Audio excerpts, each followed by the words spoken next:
Hoy hay traición en los gobiernos locales. La especialista en inteligencia Patricia Morales se puso de pie en la Policía Departamental de Bogotá cuando nadie sabía que detrás de estas palabras había una operación secreta de 6 meses. En su expediente estaban los nombres de 12 alcaldes y cómo cada uno de ellos sería eliminado. Recordó el último mensaje de Óscar Naranjo: Patricia, cuando reveles este expediente no solo salvarás a 12 alcaldes, sino que habrás salvado toda la democracia local. La transmisión en vivo que comenzó a medianoche sacaría a la luz el plan más oscuro en la historia política de Colombia. Óscar Naranjo miró a la cámara con una expresión más seria que nunca. Detrás de él había una pantalla gigante con ondas sonoras de 3.2 horas, 12 fotografías y sobre cada una un sello rojo de objetivo. Pueblo de Colombia, dijo Naranjo, su voz cargada de una autoridad que hizo temblar a todo el país. Las grabaciones de audio de 3.2 horas que compartiré esta noche mostrarán cómo intentaron destruir sistemáticamente nuestra democracia. El asesinato planificado de 12 alcaldes es solo el comienzo. El verdadero objetivo es tomar control completo de los gobiernos locales. Todo había comenzado con el descubrimiento de la especialista en inteligencia Patricia Morales hace 6 meses. Morales era una analista experimentada que había trabajado en la Policía Departamental de Bogotá durante 8 años. Su área de especialización era el análisis de seguridad de gobiernos locales. Y en los últimos 6 meses había notado que las amenazas dirigidas a alcaldes habían aumentado anormalmente. La oficina, que normalmente recibía 3 a 4 notificaciones de amenazas por mes, había recibido 47 notificaciones en los últimos 6 meses. Morales inicialmente había explicado este aumento como tensión política o el acercamiento del periodo electoral. Sin embargo, cuando hizo un análisis más profundo, descubrió que todas las amenazas seguían los mismos patrones. El primer caso sospechoso fueron las cartas de amenaza dirigidas al alcalde de Medellín, Carlos Ruiz. Ruiz era conocido por su postura firme contra los carteles de narcotráfico y había sobresalido con campañas anticorrupción. Las cartas de amenaza que recibía eran muy detalladas y profesionales. Incluían sus rutinas diarias, medidas de seguridad e incluso el tiempo que pasaba con su familia.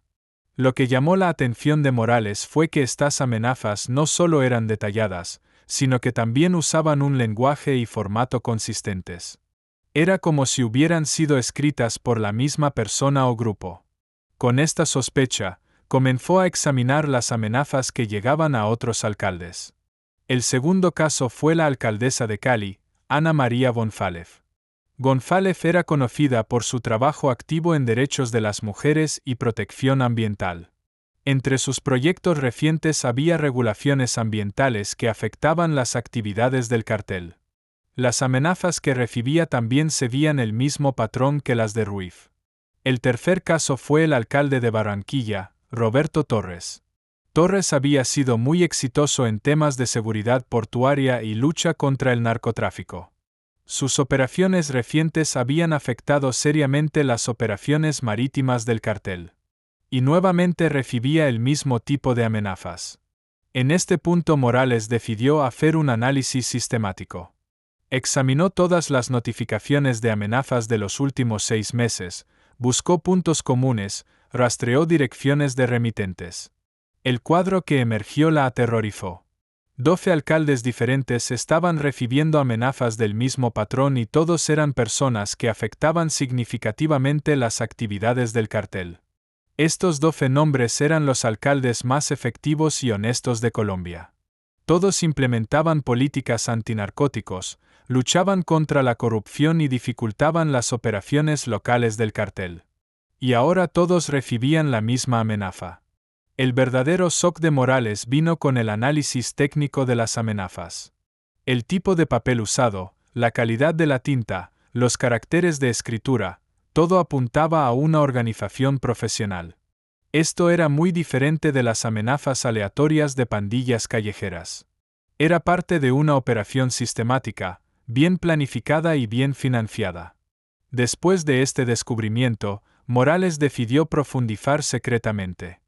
Sabía que no podía usar canales oficiales porque aún no tenía evidencia concreta. En su lugar, utilizó su red personal para pedir ayuda a amigos especialistas en inteligencia electrónica. El primer avance vino de un lugar inesperado. El amigo de Morales descubrió que todas las cartas habían sido impresas con la misma impresora láser.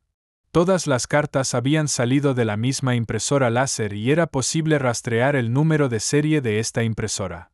La impresora había sido comprada en una tienda de suministros de oficina en Medellín. Cuando examinaron los registros de la tienda, descubrieron que la persona que compró la impresora había usado una identidad falsa. Pero las cámaras de seguridad habían proporcionado una pista real. El comprador era un miembro conocido del cartel, Eduardo Santana, un nombre conocido como coordinador logístico del cartel. Este descubrimiento le dio a Morales un gran impulso. Ahora sabía con certeza que las amenazas venían del cartel. Pero más allá de eso, sospechaba que el propósito de una campaña de amenazas tan sistemática no era solo asustar. Debía ser parte de un plan más grande. Las sospechas de Morales se confirmaron después de la amenaza dirigida al cuarto alcalde, Miguel Santos.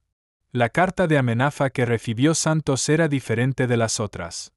No era solo una amenaza general, sino que contenía demandas muy específicas: cancelar ciertos proyectos, revertir ciertas decisiones, despedir a ciertas personas. Esto no era una carta de rescate clásica. Era una propuesta de negocio.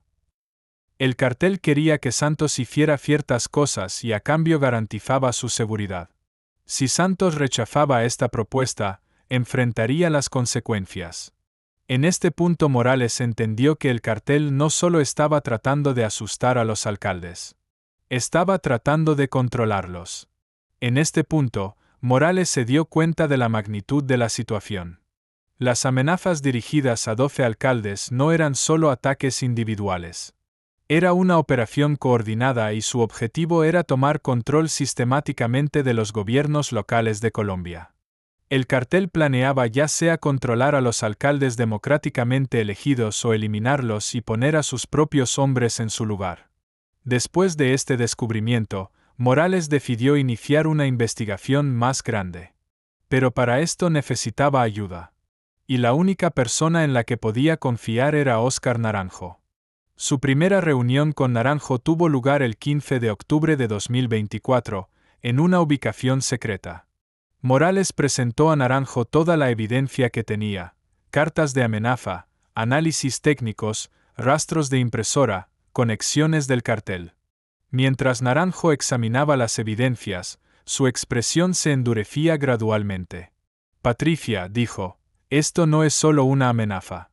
Este es un plan para destruir la democracia local. Pero necesitamos aprender el plan completo. Estos 12 nombres podrían ser solo el comienzo. Por instrucciones de Naranjo, Morales comenzó a monitorear más de cerca las operaciones de gobierno local del cartel. Esta vez no solo cartas de amenaza, sino que también se rastrearon los movimientos físicos de los miembros del cartel. Y muy pronto comenzaron a emerger las dimensiones del plan real. El cartel había desarrollado un plan comprensivo llamado Operación Nuevo Orden. Este plan tenía como objetivo tomar control de los 50 municipios más importantes de Colombia. Las amenazas dirigidas a 12 alcaldes eran la primera fase de esta gran operación. Morales y su equipo grabaron secretamente esta operación. Las grabaciones obtenidas expusieron las dimensiones de la estrategia de gobierno local del cartel. El cartel no solo estaba dirigiéndose a unos pocos alcaldes. Planeaba transformar completamente el sistema de gobierno local de Colombia. El descubrimiento más impactante fue que el cartel organizó una conferencia de alcaldes. Esta conferencia aparentemente estaba organizada para desarrollar cooperación en la lucha contra las drogas. Pero su verdadero propósito era muy diferente. El cartel planeaba reunir a los 12 alcaldes objetivo en un solo lugar y neutralizar a todos simultáneamente. Cuando Morales se enteró de este plan, inmediatamente alertó a Naranjo. Naranjo actuó de inmediato y logró que la conferencia fuera cancelada. Pero el cartel no sospechó porque la cancelación se mostró como hecha por razones de seguridad. Esto les dio la oportunidad de recopilar más evidencia sin que el cartel supiera que habían aprendido su plan. En este punto, Naranjo cambió de estrategia para atraer al cartel a una trampa más grande. Se comenzó a dar inteligencia falsa al cartel. Según esta inteligencia, los alcaldes estaban organizando una reunión de seguridad alternativa y esta reunión era una oportunidad perfecta para la planificación operacional del cartel. Mientras el cartel activaba sus planes para esta reunión falsa, en realidad estaba preparando su propio fin. Porque toda su planificación estaba siendo registrada y se estaba determinando la verdadera relación entre el cartel y los alcaldes. Durante este proceso, la evidencia más importante que obtuvo Morales fue el expediente de alcaldes del cartel. Este expediente contenía información detallada sobre 50 alcaldes diferentes, debilidades personales, posiciones políticas, situaciones familiares, problemas financieros. El cartel había calculado cómo podía afectar a cada alcalde. En el expediente, los alcaldes estaban divididos en 3 categorías: colaboradores, listos para trabajar con el cartel, persuadables, pueden ser controlados con presión, y enemigos, necesitan ser eliminados. Los 12 alcaldes amenazados estaban en la categoría enemigos. El detalle más aterrador era que se habían desarrollado diferentes estrategias para cada categoría. Para los colaboradores había paquetes de incentivos, sobornos, inversiones inmobiliarias, becas educativas para hijos. Para los persuadables había herramientas de persuasión, chantaje, amenazas a familiares, crear escándalos políticos. Para los enemigos solo había una opción: neutralización. El análisis de Morales mostró que el cartel se había estado preparando para esta operación durante 3 años. Se había recopilado inteligencia detallada sobre cada alcalde, se habían determinado sus debilidades, se habían desarrollado métodos de influencia. Esta era una planificación estratégica del tipo que haría una organización de inteligencia estatal, no una organización criminal. El hallazgo más impactante fue que el cartel había hecho un plan de operación limpieza para matar a algunos alcaldes. Este plan preveía la eliminación sistemática de 12 alcaldes enemigos en 6 meses. Cada muerte se vería diferente: accidente, enfermedad, crimen, suicidio. Pero todas servirían al mismo propósito: que personas controladas por el cartel llegaran a las posiciones de alcalde. Los detalles de este plan eran aterradores. El alcalde de Medellín, Carlos Ruiz, sería asesinado en un accidente de tráfico. La alcaldesa de Cali, Ana María González, en un suicidio sospechoso. El alcalde de Barranquilla, Roberto Torres, sería baleado en un robo callejero. Cada muerte se vería diferente, pero todas fueron planeadas con el mismo propósito. Peor aún, el cartel también había planeado qué hacer después de estas muertes. En cada municipio estaban listos alcaldes interinos de emergencia pro cartel. Estas personas aparentemente eran políticos limpios, pero en realidad eran empleados de largo plazo del cartel. Después de las muertes llegarían a las posiciones e implementarían las políticas locales del cartel. Cuando Morales se enteró de estos planes, entendió que no solo 12 alcaldes, sino la democracia colombiana estaba bajo amenaza. El cartel estaba eliminando sistemáticamente a los administradores locales que llegaron al poder a través de elecciones democráticas y poniendo a sus propios hombres en su lugar. Este era un intento de golpe a nivel local. Naranjo ahora tenía suficiente evidencia para actuar. Pero detener el plan no era suficiente. Era necesario colapsar toda la red de gobierno local del cartel. Por lo tanto, se desarrolló un plan comprensivo llamado Operación Protección Local. Operación Protección Local tenía 3 fases. En la primera fase, los 12 alcaldes objetivos serían advertidos secretamente y protegidos. En la segunda fase, se determinaría completamente la red local del cartel. En la tercera fase, los miembros del cartel y los políticos colaboradores serían arrestados simultáneamente. La primera fase comenzó el 20 de diciembre de 2024. Los 12 alcaldes fueron convocados a una reunión secreta. En esta reunión se les explicaron las dimensiones de la amenaza dirigida contra ellos y se tomaron las medidas necesarias para su protección. Los alcaldes estaban en shock, pero también entendieron por qué habían recibido amenazas tan sistemáticas. En la segunda fase, Morales y su equipo mapearon la red local del cartel. Esta red era mucho más grande de lo esperado. En 50 municipios, un total de 237 personas trabajaban con el cartel, concejales municipales, directores de oficinas, jefes de seguridad, incluso personal de limpieza. El cartel había infiltrado sistemáticamente los gobiernos locales. El descubrimiento más sorprendente fue aprender que algunos alcaldes ya estaban trabajando con el cartel. Los 12 alcaldes amenazados habían sido objetivo porque eran limpios. Pero 15 alcaldes ya estaban colaborando con el cartel. Estos alcaldes parecían honestos en público, pero secretamente implementaban las instrucciones del cartel. La tercera fase comenzó el 15 de enero de 2025. En una operación simultánea en todo el país, 178 personas fueron arrestadas. Entre ellos había 15 alcaldes, 67 concejales, 43 directores de oficinas y 53 otros empleados municipales. Era la operación más grande en la historia del gobierno local colombiano.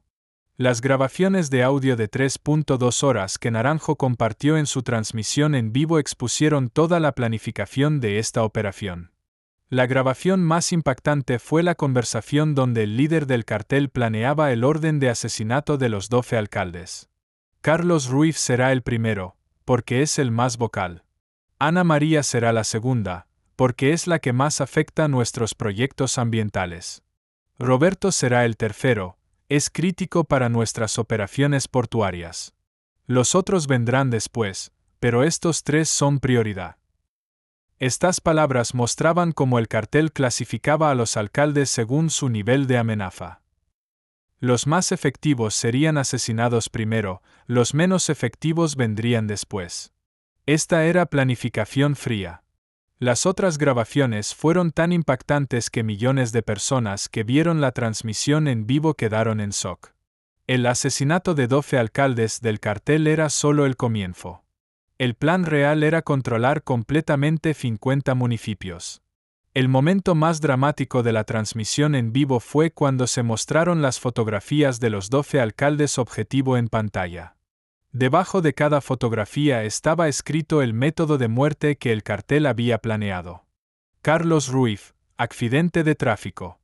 Ana María González, suicidio. Roberto Torres, ataque de robo. Cada fotografía era una vida real y una familia. Carlos Ruiz era padre de 3 hijos y quería construir una ciudad mejor para sus hijos. Ana María González era una política experimentada que había luchado por los derechos de las mujeres durante años.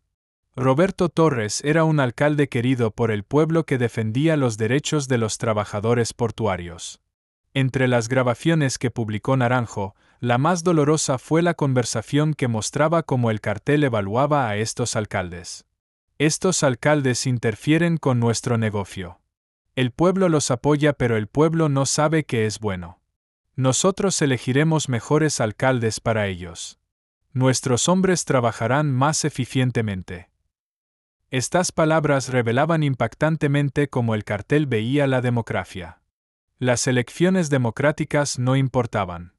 Lo que importaba eran los intereses del cartel y el cartel haría alcaldes a las personas que quisiera. Al final de la transmisión en vivo, Naranjo también compartió los últimos documentos confiscados durante la operación. Estos documentos contenían los planes de fase 2 del cartel. Según la fase 2, después de controlar los municipios, el cartel también comenzaría a dirigirse a los gobernadores departamentales. Eventualmente, todo el gobierno local de Colombia quedaría bajo el control del cartel. Si este plan no se hubiera detenido, Colombia efectivamente se habría convertido en una narcofederación. El cartel no solo vendería drogas, sino que también controlaría la vida diaria de la gente. Cuando terminó la transmisión de Naranjo, el país había quedado conmocionado. Que se hubiera planeado un ataque tan sistemático a los gobiernos locales había afectado profundamente a todos. Pero el efecto más importante de la transmisión fue que la gente entendió el valor de la democracia local. Después de la transmisión en vivo, los 12 alcaldes objetivo fueron declarados héroes. La gente entendió que habían sido objetivo por defender valores democráticos. Estos alcaldes se convirtieron en símbolos de la democracia colombiana. Después de la operación comenzaron los juicios para las 178 personas capturadas. Los juicios de los 15 alcaldes que cooperaban con el cartel atrajeron especial atención. Estos juicios fueron transmitidos en vivo y la gente vio cómo estos alcaldes habían vendido al pueblo. Las personas que recibieron las sentencias más severas fueron los líderes del cartel que planearon Operación Limpieza. 3 personas que planearon el asesinato de 12 alcaldes recibieron cadena perpetua. Los alcaldes colaboradores también recibieron sentencias entre 15 a 25 años. Sin embargo, el verdadero cambio ocurrió en el sistema de gobierno local. Después de la operación se desarrollaron nuevos protocolos de seguridad. Se aumentó la seguridad de los alcaldes y se estableció un sistema especial para que reportaran amenazas. También se introdujo un sistema de limpieza para las elecciones locales. Las conexiones de los candidatos con el cartel comenzaron a ser investigadas antes de las elecciones. Se impidió que candidatos no limpios fueran candidatos. El cambio más importante fue en la actitud del pueblo. Ahora tomaba las elecciones locales más en serio. Al votar cuestionaba no solo las promesas de los candidatos, sino también su honestidad. La democracia local se volvió mucho más valiosa a los ojos del pueblo. El trabajo de 6 meses de Morales no solo salvó las vidas de 12 alcaldes, sino que también ayudó a proteger el sistema democrático local de Colombia. Ese pequeño análisis de cartas de amenaza se había convertido en una gran operación que salvó la democracia de una nación.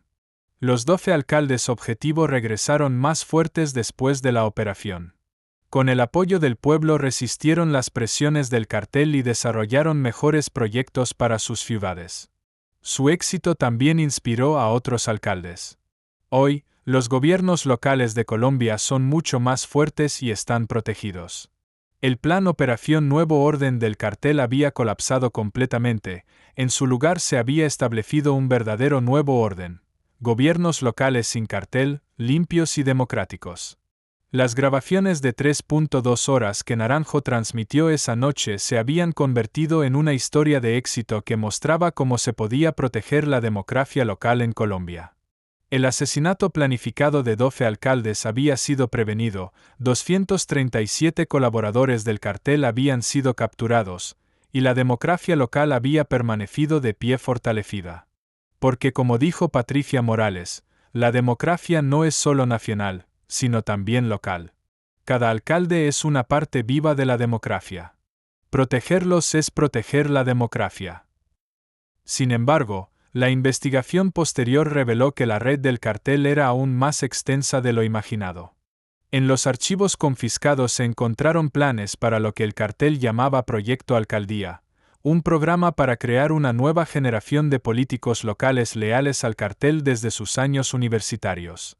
También se descubrió la Escuela Municipal, un centro de entrenamiento secreto donde educaban a futuros alcaldes corruptos en técnicas de administración que favorecían los intereses del cartel.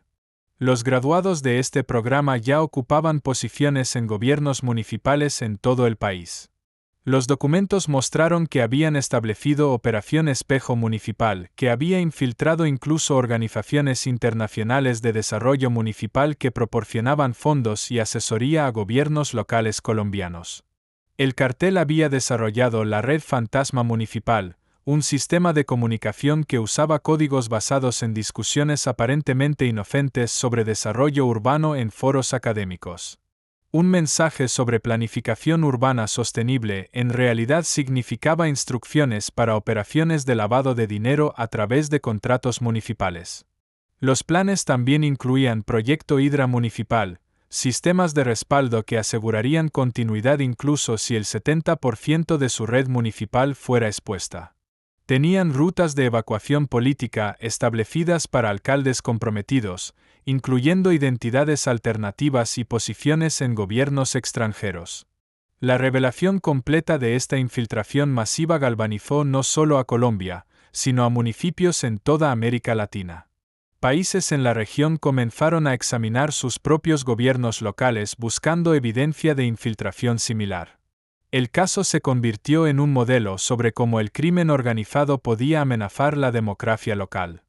El impacto más importante fue en la conciencia ciudadana colombiana sobre la importancia del gobierno local. La revelación había sido traumática pero liberadora. Los ciudadanos finalmente entendían completamente lo que enfrentaban y que se necesitaría para proteger sus democracias municipales. Esto generó un movimiento nacional de reforma municipal que unió a colombianos de todas las clases sociales alrededor del objetivo común de mantener gobiernos locales verdaderamente representativos y libres de influencia criminal.